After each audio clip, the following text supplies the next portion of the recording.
Welcome to this special interview with a brilliant and best-selling author, Keith Ferrazzi. We're going to talk about a new model for high-performing teams called Teamship, which Keith lays out in his book, Never Lead Alone. You're about to discover simple but game-changing ways to build a high-performing team, the impact of AI on the way we work, and how to apply these ideas right now from wherever you are in the organization. Get ready to rethink how teams work and lead. Keith, I am so excited to have you here, have the opportunity to talk with you about this wonderful, wonderful book that you've put out. It is, in my view, an act of huge generosity because you've essentially taken all of your intellectual property from 2 decades of experience and you've put it together in a highly user-friendly, reader-friendly way so that we can all adopt this. So I just want to say, wow, bravo, and welcome. Well, thank you. And I have to say, of all of the interviews I do, I love coming in front of you because you're so well prepared. You care so deeply about your audience that you do so much pre-work. It's extraordinary. I can see it, feel it, and I'm excited to dive in. Well, fantastic. Well, pre-work on your books is just a joy. So let's start by talking about, why did you write this book? What's the genesis of this book? Yeah. What got you from where you were in that first best-selling book to where you are now? What brings us on this journey?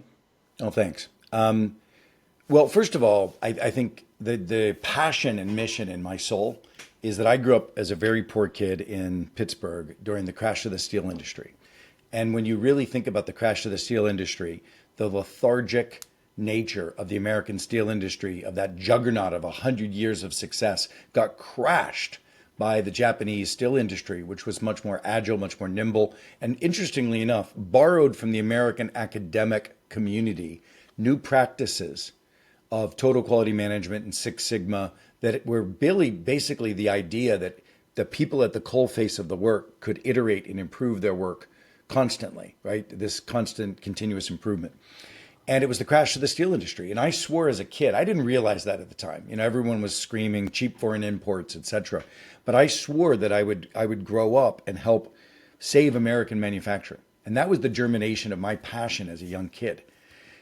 What I found over the years, and I have, as you said, I've had 2 decades plus just leading our research institute and our coaching company for high performing teams.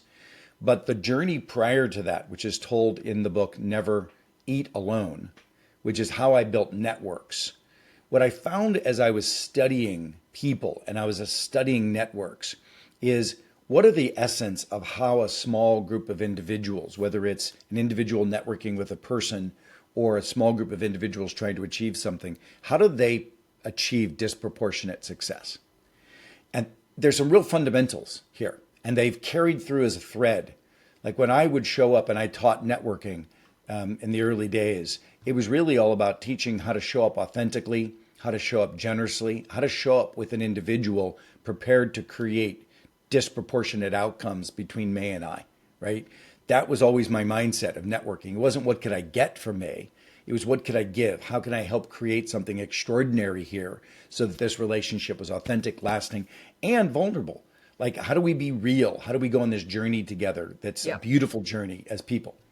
Well, I found the same thread as I've come to my research of what are the highest performing teams? How do they do it?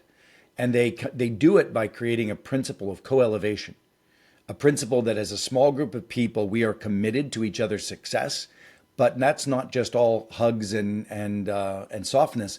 That's kicking each other's butt, pushing each other higher, being each other's coaches, calling it like it is, but doing it out of a respect and love that we're passionate for the mission and we're also committed to each other.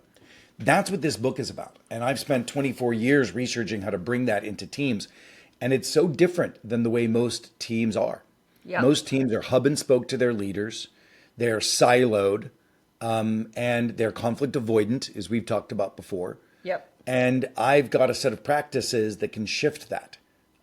We talk about 10 shifts and 32 critical practices. A few of them we'll talk about today are disproportionately important. Fantastic. And I just want to pick up on this theme you're talking about, these high return practices.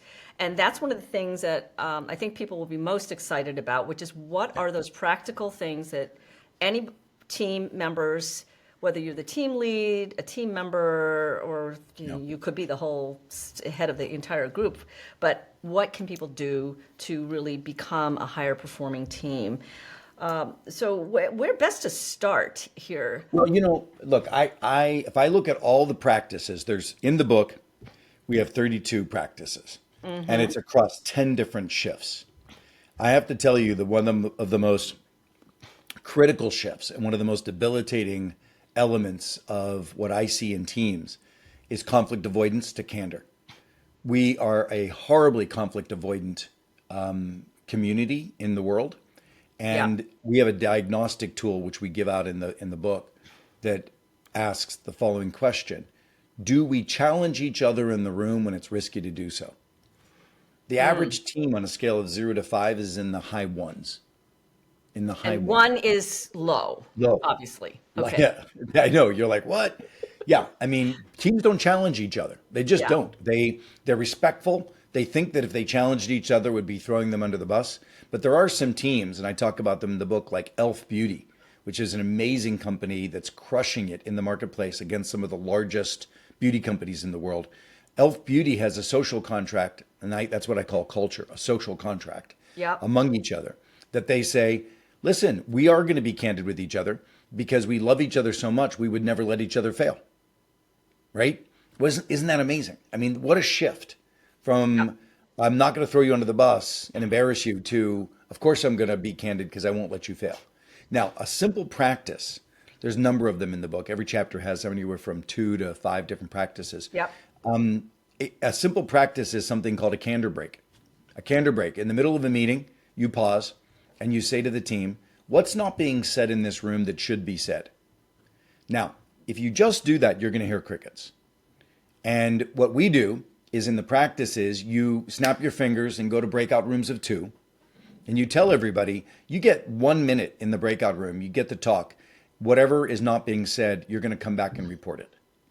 Now, what I've just done is I have turned what the kind of culture we want to have into an assignment.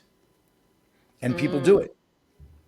People are much more compliant when you implement practices that bring culture to life. And this is where most people who talk about candor, transparency, crucial conversations, etc., they just miss the practices. And I take, I draw the pipe down the middle of the street, but then I attach it to your front door and turn the lights on.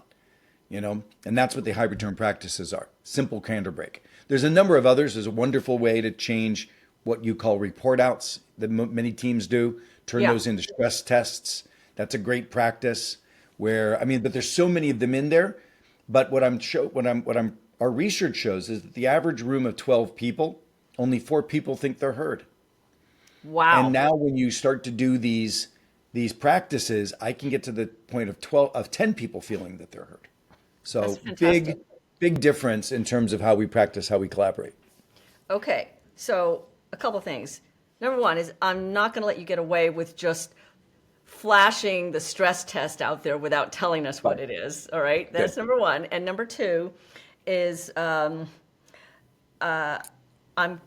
curious about how the candor break can work when you're not virtual, because I sense that Yeah, throwing. no. I do it as well in a room. I'll say, we're going to do a Okay. candor break. Turn to the person sitting next to you Okay. and just in groups of 2, come up with what you think's not being said. And then we're going to go around to report it. So, Okay. small group conversation the psychological safety goes up 85% from large group conversation. And Yeah. it's a simple shift to use in a team that's transformative to getting truth on the table. So a stress test. Normal report out goes like this. Somebody gives a report. Unfortunately, they're probably clicking through a deck of 22 slides, and none of them is really highlighting what's wrong. They're always just like, here's what we've done, here what we've done. Yeah. A stress test starts with a simple presentation, no more than a page to 3 pages, that says, here's what we've achieved, here's where we're struggling, and here's where we're going next. Ooh. And if you know the process of agile, this is kind of like a stand up. Yeah. But it's standing up and saying, here's what we've achieved. Boom, boom, boom. Now, before we start though, we tell everybody your job will be to critique this. So again, we're assigning the kind of culture we're looking to have. Your job will be to write when you go into breakout sessions, and that's the other thing. People are now they're leaning in. They're not just doing their texting and not paying attention. They're leaning in because they are being told that as soon as this first presentation happens, you're going to have to be commenting on it. So now we're active listening, totally different Yeah. mode from the traditional report out. So now you go into breakout, and in the breakout of 2 or 3 people, you open a Google Doc or a Teams room, and you write the following 3 questions, the answers to the following 3 questions. What challenges or risks do you see that they're missing?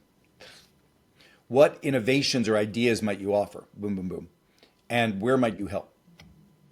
So again, you want to challenge culture. I've just assigned it. You want a curious culture that calls for innovation. I've just assigned it. You want a supportive, helpful culture. I've just assigned it. So the stress test is a superfood for all the kind of cultures you're looking for. And I say cultures, as I said, social contracts among people. We say we want an agile culture. We want a challenge culture. All of those things can coexist. That you just have to change the practices. And this practice of a stress test versus a report out is game changing for people. And again, it's only one of 32 practices in the book, which I get so excited about. Wow. Well, this one is really important. I mean, the other one was important too. All 32 are fantastic, but this one is important because we are doing report outs regularly and people just Yeah. tune out. So this is fantastic.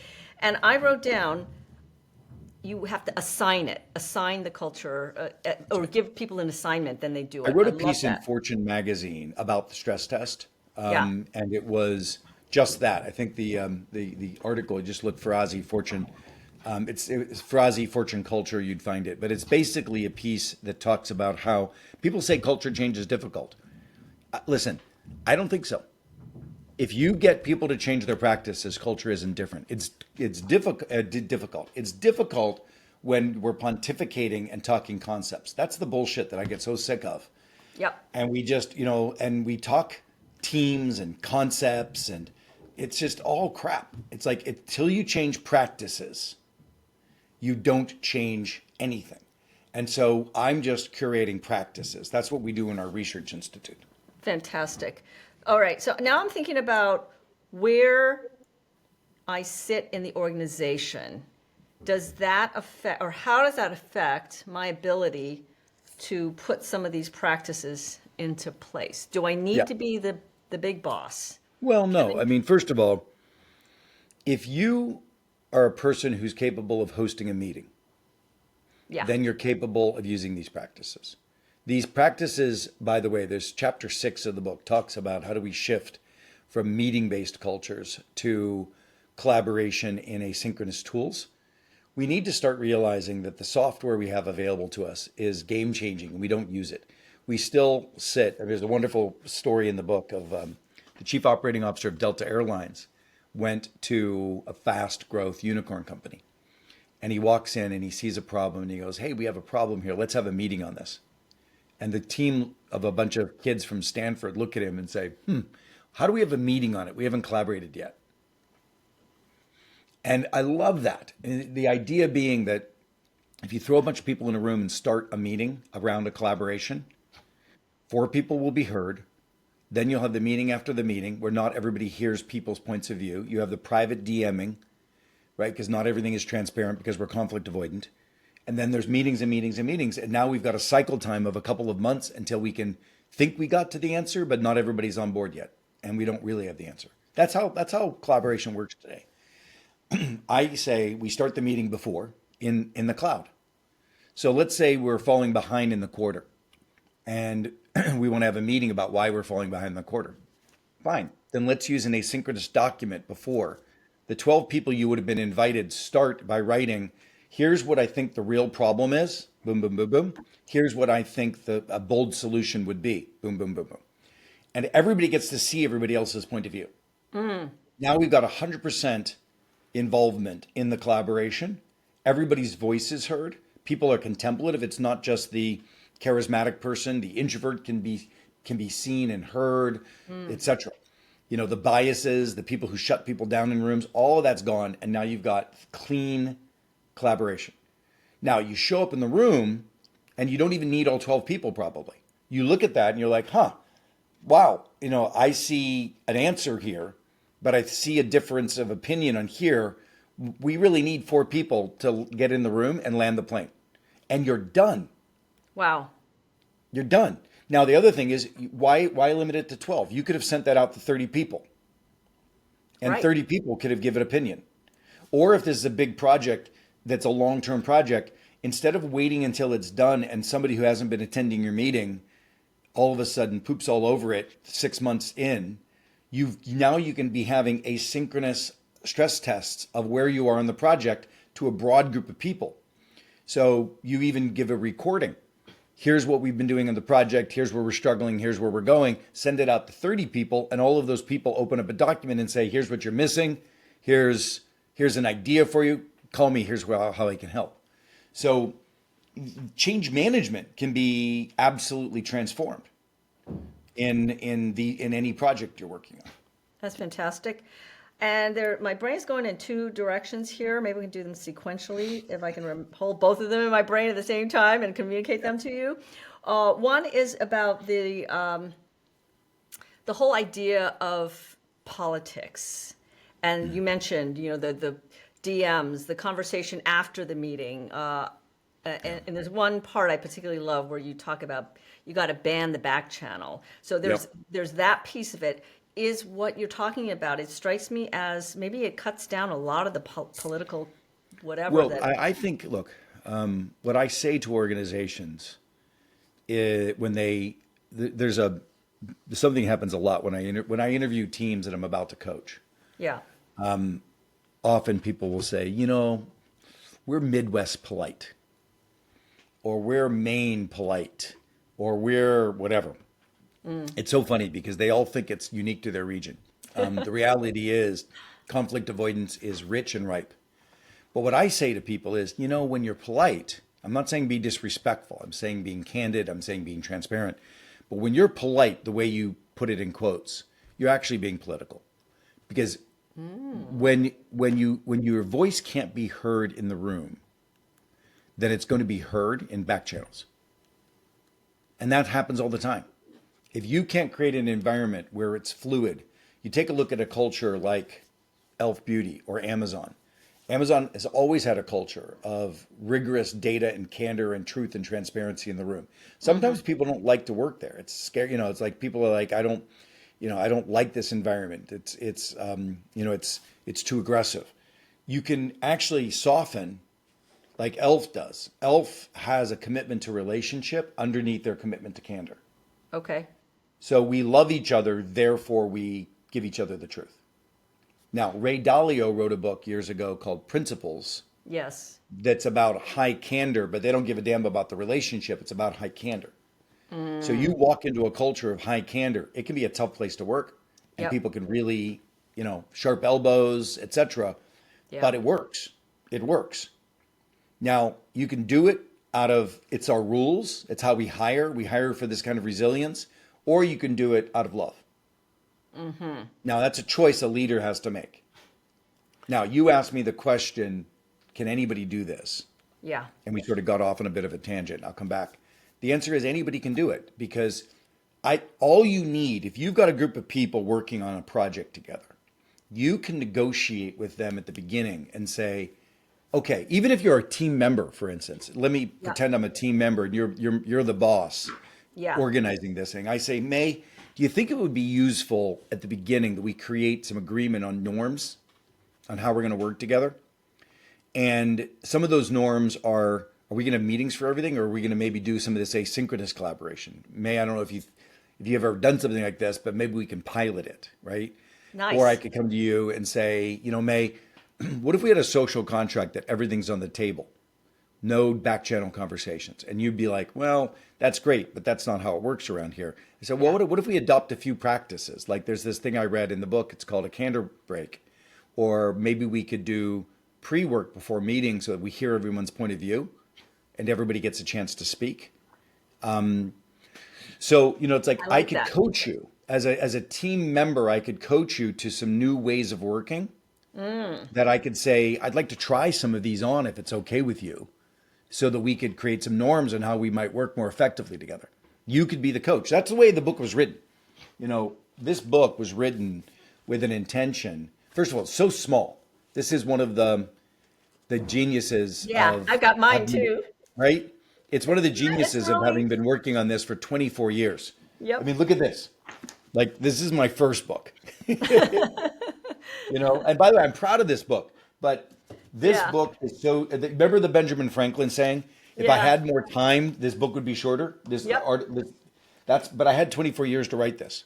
That's fantastic. So Yeah, that's it's what I really want it to be a distilled workquebook down. for you. I want it to I'm be a sorry. workbook for you. No, I'm Be a just saying I book. want it to be a workbook. Yeah, and it really is. And I was just going to make a bad play on words, like a dad joke, but Please go for it. I want to hear it. it's a I'll use workbook it. and it's a book that works. Oh, Anyway, love it. Love it. Love it. anyone can make a dad joke. You don't have to be a dad. Okay. So that was great. Now, the other thing that came to my mind as we were talking is about the whole subject of AI. And that's, whatever we say now, by next week, it'll get superseded probably. But what is the Yeah. implication of all these artificial intelligence developments on this concept that you have put forward? Is Yeah. the traditional way of leading is too old school, doesn't work now, not fit for purpose, and it's really about teamship and building these high performance teams using these practices. Where does So, AI fit in? Does it throw a yeah. wrench in the works? Talk about No, it's that. wonderful. First of all, we will eventually have fewer teammates. There's no Okay. question about that. And the first thing that we will begin to do is having teammates join our team. And so the other day, a buddy of mine who I think Peter Diamandis, Yep. from wrote the book Abundance, etc. He and I were hosting a salon in LA on the subject of consciousness and quantum. And we had the head of the Paul As you do. Allen, as we do. We had the head of the Paul Allen Brain Institute. We had the head of Google's quantum computing, and we were having a conversation of how quantum and consciousness interrelate. It was crazy. It was a total.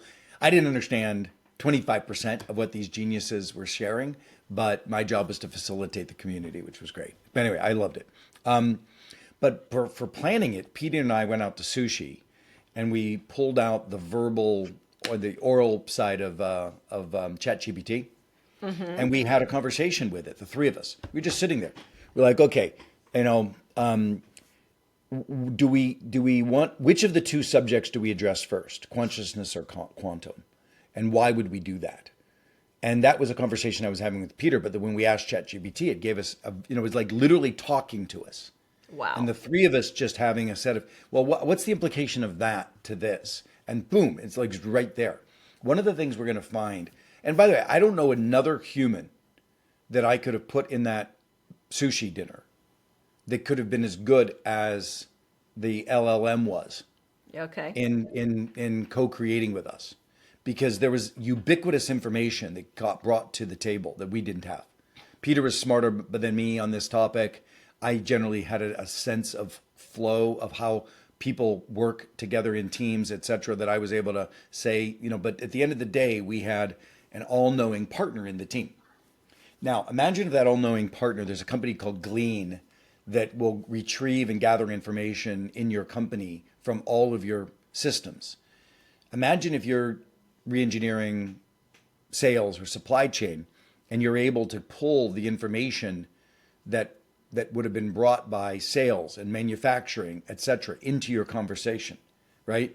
Yeah. And I mean, that kind of ubiquitous information doesn't exist. One of the reasons collaboration gets clogged is because of a lack of fluid information and knowledge. And, so all of my team practices today are trying to get more of everyone's voice so that we can make a bolder, faster decision into the room. And so we're not making siloed decisions that end up not being optimum once you try to implement them in the end-to-end flow of work.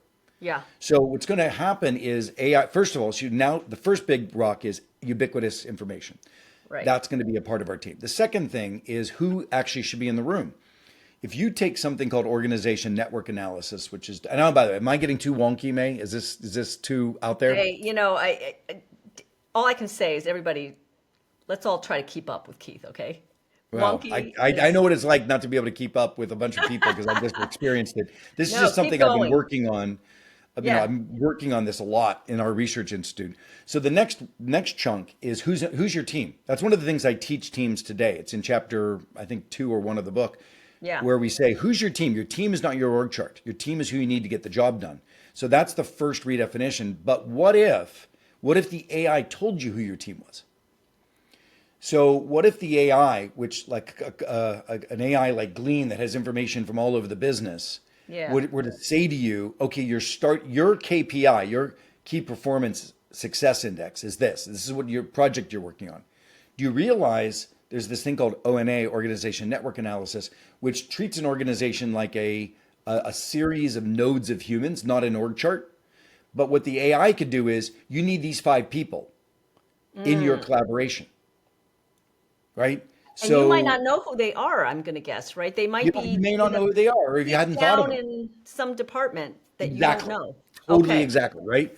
So what will happen is the AI will begin to form your teams for you in a more fluid, flexible fashion, right? Wow. There's a lot of work that's been done in the past called flash teams, where teams come together different, like this happens in the entertainment industry, Right. where you pull a bunch of people together, different skill sets, different competencies, you make a movie, you dissipate. There's no organization structure. It's a flash Right. team. First responders do the same thing. We're going to start seeing that in organizations, and then we're going to start seeing that across organizations, right? Mm. The team has nothing to do with your company. It has to do with who you need to get the job done. And Right. the AI will be now this is going to be scary. The AI is your orchestrator and manager, Wow. not you. Like the AI will be directing you. Like if you think about the management layer, I've done a lot of research into something called holacracy, which my friend Tony Shea, who passed away during the Yep. pandemic, was researching holacracy. He was the CEO of Zappos Shoes. Holacracy is teams that don't have leaders. They Right. don't have managers. They self-organize as a team and they Yeah. self-manage as a team. Imagine if your AI has a dashboard that tells you where you are every month. Why do you need the leader holding you accountable when the team can have the same dashboard? And the team, now you've basically taken a part of leadership, which is management and accountability.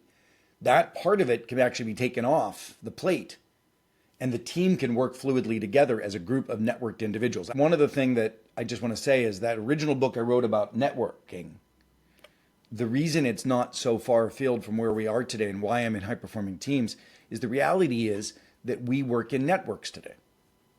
Yes. How do you work in networks it's why I found my way to this work. I wrote about this book not because I researched it. I wrote about it because it's how I succeeded navigating networks. And then I realized if that's how you succeed, how do networks continue to function for us? And now I'm finding myself in a world of technology enabled high performing teams that are going to be supercharging networks of working together as teams. Anyway, that's further ahead. It's in the book a bit, but it's further But it's ahead than we further need to ahead. be. And Yeah. it'll be in my future book, right? But it's going to happen in the next 3 to 5 years, no question. Wow. All right. Well, we'll be talking about your next book when that happens. But let's go back to a couple of other concepts from your current book, Never Lead Alone. And I'm just curious about this. You talked a little bit about silos, and I know they were very prevalent in the organization, every organization that I've been a part of. Yeah. And how do you have practices for Yeah. helping to break I those think I may down? have mentioned it, but only quickly. It's the building. Before we start coaching any team, I say, what are your 5 big rocks you're trying to move up the hill? Like, what are the big strategic initiatives? Great. So around each one, you build your relationship action plan. And this is something I introduced actually in Never Eat Alone. A relationship action plan is your, I call it your wrap. It's the critical people that you need to achieve that work. That is your team. So I don't care what your org chart says. You have a big rock and it now needs the head of sales. It needs somebody in the marketing function. It needs somebody in technology. It needs somebody in HR. It needs all of these people together. That's your team. Now that's the team that you create a social contract around and say, how are we going to work together? We're a team. Whereas today, the better social contract is among a group of people to report to each other. And then there's other people you go get buy-in from.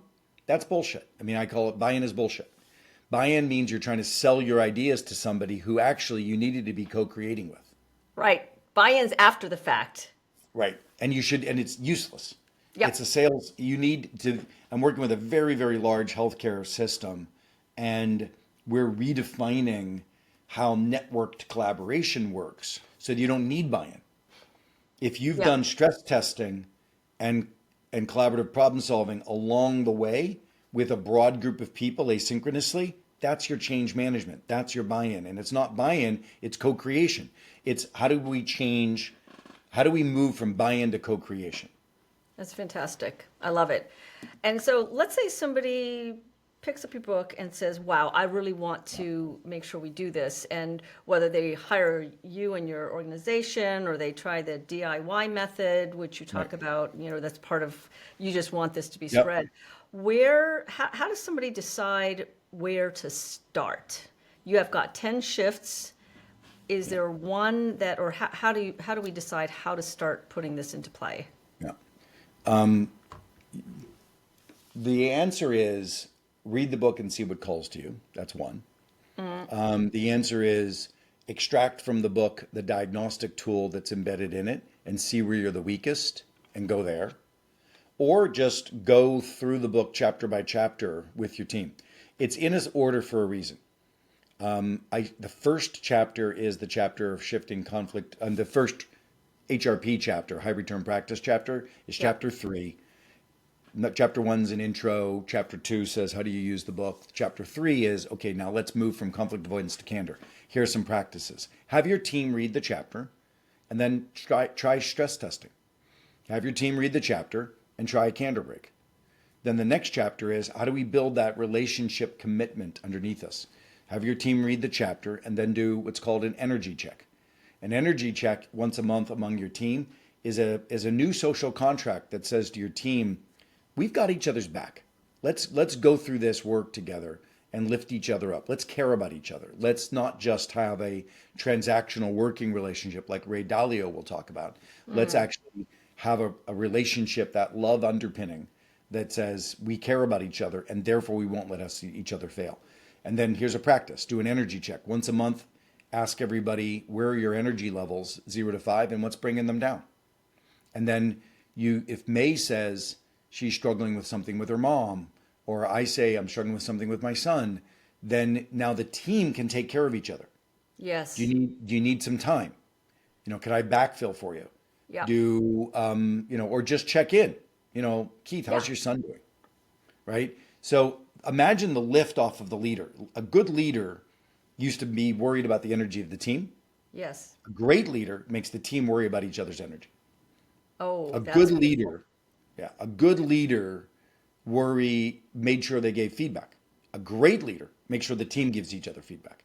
So this shift from leadership to teamship is at the core of what I'm trying to do in this book, and it's a big shift. I think it's massively game changing in the society and the world. If we can get the world to stop celebrating hub and spoke leadership, where you got the leader and everyone dancing around them with like a maypole, and instead elevate the team to meet leadership, it's game changing. That's a mic drop. So I guess it all remains for us to just say, Keith, how can people learn more? Yeah. We publish everything that I publish in Forbes, Harvard Business Review, Fortune, etc. We always publish it on LinkedIn. So I think Okay. LinkedIn's the right place to follow me. And if anybody's interested in learning more about what we do, just reach out on LinkedIn. We obviously coach teams. We give lots of speaking engagements. And so those are opportunities to bring this into your organization. We also have just started playing with something that I call Beyond Connections, and it's a community of learners. So people sign up. We've never done this before. People sign up, and over a period of 8 weeks, they put this stuff into practice and they learn it in real life, not just the team stuff, but never eat alone and building your network and relationships. And so we basically, and they get into small peer-to-peer coaching groups, and then at the end of the 8 weeks, everybody comes to my house for a dinner. We do this cohort, and then hundreds of people show up, and we have dinner at my home from all Wow. over the world, and the community keeps growing. So it's called connectedsuccess.com. So there's lots of touch points. What you see at my 58 years of age is I'm trying to be more democratic. It used to be that I just coached high performing teams of the most elite companies, Yep. trying to figure out ways to build a bit of more of a movement. That's fantastic. And Keith, thank you so much for taking the time. And I really hope that everyone listening, watching, joins the movement. I think it's so exciting.